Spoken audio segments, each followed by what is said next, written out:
দাদা, এক কাপ চা দিন না। আরে সুদীপ যে, তুই এখানে? হ্যাঁ, এটা তো আমারই দোকান। আর তুই এখানে? এখানে আমার একটা অফিস কলিগের বাড়ি। আমি তাদের বাড়িতেই যাচ্ছিলাম। ও, তা বেশ ভালো তো। নে চা খা। হ্যাঁ, সে না হয় খাচ্ছি, কিন্তু এটা তোর দোকান? মানে তুই এখন চা বিক্রি করিস? হ্যাঁ, অন্য কাজের সন্ধান না পাওয়ায় এটা নিয়ে শুরু করলাম। কি আর করব বল, সংসার তো চালাতে হবে। সত্যি তোর অবস্থা দেখে এখন আমার খুব হাসি পাচ্ছে। স্কুল লাইফে তুই খুব ভালো একজন স্টুডেন্ট ছিলিস, 10 জনের মধ্যে একজন। আর এখন শেষমেশ তুই কিনা চাকরি না পেয়ে চায়ের দোকান খুলে বসেছিস।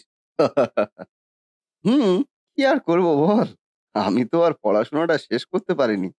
উচ্চ মাধ্যমিক দেওয়ার পর আমার বাবা মারা গেল, তাই আর কলেজে ভর্তি হতে পারিনি। ওইটুকু বয়সে সংসার হাল ধরতে হলো। এটা ছাড়া আর আমার কাছে অন্য কোনো উপায় ছিল না রে। তা বেশ ভালোই করেছিস। আমি এখন কি করি জানিস? কি করিস ভাই? একটা ভালো প্রাইভেট সেক্টরে জব করি। বেশ মোটা টাকা পাই মাসে, 30,000 টাকা। বাহ, ভালো তো, শুনে খুব খুশি হলাম। তা এখানে যখন এসেছিস, চল না আমাদের বাড়ি থেকে ঘুরে আসি। তোদের বাড়ি? তোদের বাড়ি মানে তোদের সেই পুরনো মাটির বাড়িতে এখনো থাকিস? হ্যাঁ, ওটাতেই এখনো আছি। সে কি রে, নতুন বাড়িও বানাসনি? অবশ্য বানাবিই বা কি করে? একটা চায়ের দোকান চালিয়ে কত টাকাই বা ইনকাম হয়, হ্যাঁ? ওই টাকা দিয়ে পেটের ভাত জোটানো দায় হয়ে যায়। আর নতুন বাড়ি। ঠিক আছে, আমি এখন চলি রে। হুঁ, তোর বাড়িতে না হয় অন্য কোনো দিন একবার ঘুরে আসবো রে, যদি সময় হয়।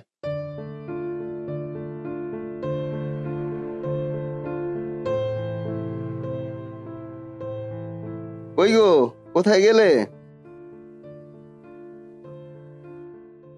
হ্যাঁ, হ্যাঁ, এই তো। কখন এলে দোকান থেকে? এই তো সবে এলাম। এ নাও, টাকাগুলো গুছিয়ে রাখো। মাত্র এই কটা টাকা? কি আর করবো বলো, দোকানটা ছোট তো, কেউ তেমন একটা আসতে চায় না। আমি বলি কি খোকা, তুই দোকানটা এবার ছেড়ে দে। দোকানে তো তেমন কোনো একটা বেচাকেনা হয় না। সেই শুধু শুধু সকাল থেকে রাত পর্যন্ত এত কষ্ট করতে হয়।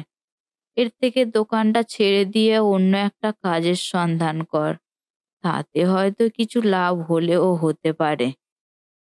না মা, এ দোকান আমি এখন ছাড়তে পারবো না। দেখি না কি হয়। কি আর দেখবে তুমি? মা তো ঠিক কথাই বলেছে। ছোট দোকানগুলোতে এখন তেমন একটা কেউ যেতে চায় না। দোকানে কোনো জিনিসপত্র তেমন একটা নেই। যদি কোনো কাজের সন্ধান পাও তাহলে তো ভালোই হয়। ছেলেটাও বড় হচ্ছে। ওর স্কুল পাঠশাল, সংসার খরচ এত কিছু তুমি সামলাবে কি করে ওই ছোট দোকান থেকে? আমি দেখছি কি করা যায়। তোমরা অত চিন্তা করো না, আমি আছি তো।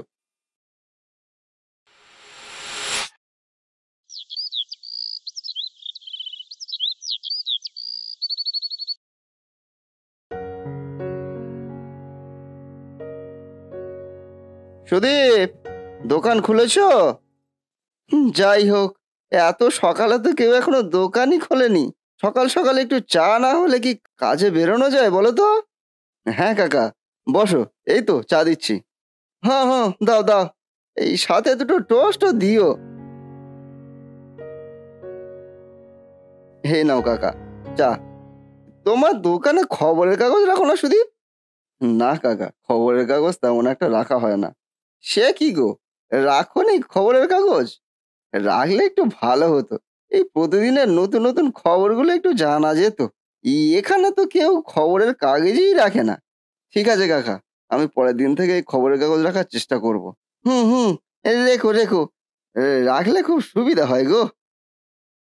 তবে সুদীপ, এই একটা কথা না বলে কিন্তু পারছিলাম না।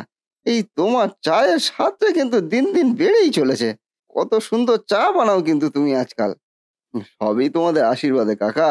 তোমরা আমার চা এত পছন্দ করছো, এটাই আমার পরম সৌভাগ্যের। ও সুদীপদা, আমাকে এক কাপ চা দাও তো। আমাকে আগে দে সুদীপ। তোর হাতে চা না খেলে আমার ঠিক মন ভরে না। না না বুড়িমা, আমি আগে এসেছি। আমি আগে চা খাবো, তারপর তুমি। কেন রে হতভাগা? আমাকে আগে দিলে তোর কি এমন ক্ষতি হবে? আচ্ছা আচ্ছা, তোমরাও তো ঝগড়া করো না, আমি সবাইকে দিচ্ছি। একটু বসো, এক্ষুনি দিচ্ছি। কই গো লতা, কোথায় গেলে?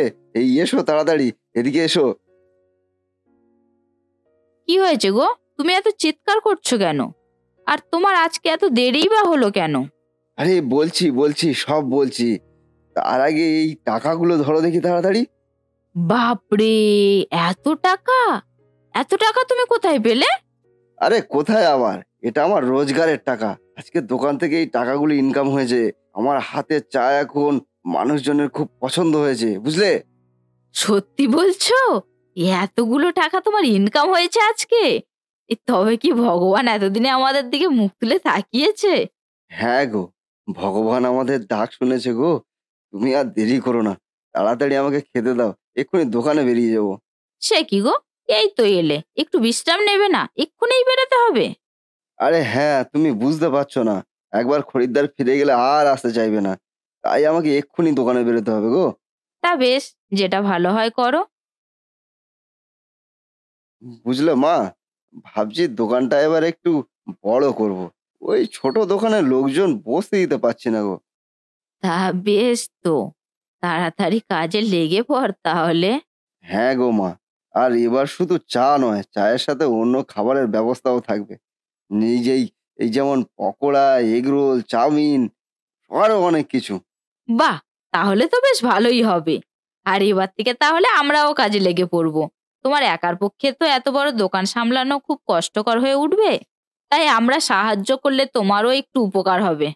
হ্যাঁ গো বৌমা, তুমি একদমই ঠিক কথা বলেছ। তুমি দোকানে গিয়ে খোকার সাথে হাতে হাতে সাহায্য করবে, আর আমি বাড়ির দিকটা সামলে নেব। হ্যাঁ গো মা, তাই করো। এই যে ভাই, আমাকে 1 প্লেট চাউমিন দিয়ে যাও তো।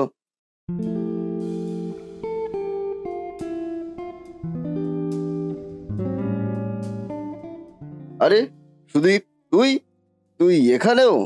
কি, এই রেস্টুরেন্টে তুই পরিবেশনে যোগ দিয়েছিস বুঝি? তোর গ্রামে সেই ছোট চায়ের দোকান বন্ধ হয়ে গেছে? আমি জানতাম। ওইভাবে কি পেট চালানো যায় নাকি, হ্যাঁ? আরে না রে, গ্রামে সেই চায়ের দোকান এখনো আছে, তবে সেটা এখন আর ছোট নয়, অনেকটাই বড়। সত্যি, তোর বাড়িয়ে বলা স্বভাব আর গেল না, বুঝলি? চায়ের দোকান, সেটাও নাকি আবার বড়। আর তোর বড় চায়ের দোকান ফেলে তুই এই কলকাতায় রেস্টুরেন্টে এসে সার্ভিং এর কাজ করছিস? এটাও আমাকে মানতে হবে, হ্যাঁ? আশালি ভাই, একটা কথা আমি তোকে বলতে বাধ্য হচ্ছি সুকান্ত। কারোর কাজ নিয়ে এতটা বিদ্রূপ করা উচিত নয়। আমার মনে হয় না এটা কোনো ভদ্রলোকের কাজ। What do you mean? কি বলতে চাইছিস তুই? তুই কি আমাকে অভদ্র বললি? হুম, আমি বলিনি।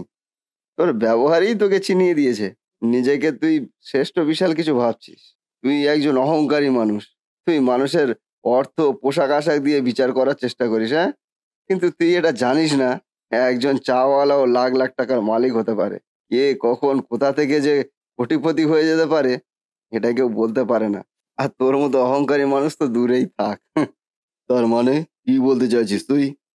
আমি বলতে চাইছি যে আমি এই রেস্টুরেন্টের কোনো সার্ভিং ম্যান নই। আমি এই রেস্টুরেন্টের মালিক। আর এটা নিয়ে আমার এই কলকাতা শহরে ৩ খানা রেস্টুরেন্ট আছে। আর গ্রামে, গ্রামে তো একটা আছেই। কি বলছিস তুই? এটা কি করে সম্ভব? ভাই, পরিশ্রম করলে সবই সম্ভব। আর কোনো কাজই ছোট না। একটা গাছের গোড়ায় যদি তুই নিয়মিত জল, সার, বীজ দিস, তাহলে গাছটা ফল দিতে পারে। তেমনি যেকোনো কাজের পিছনে সঠিকভাবে পরিশ্রম করলে সেই ছোট কাজটিও একদিন বিশাল আকার ধারণ করে। আর তাই কোনো কাজই ছোট ভাবা উচিত নয়।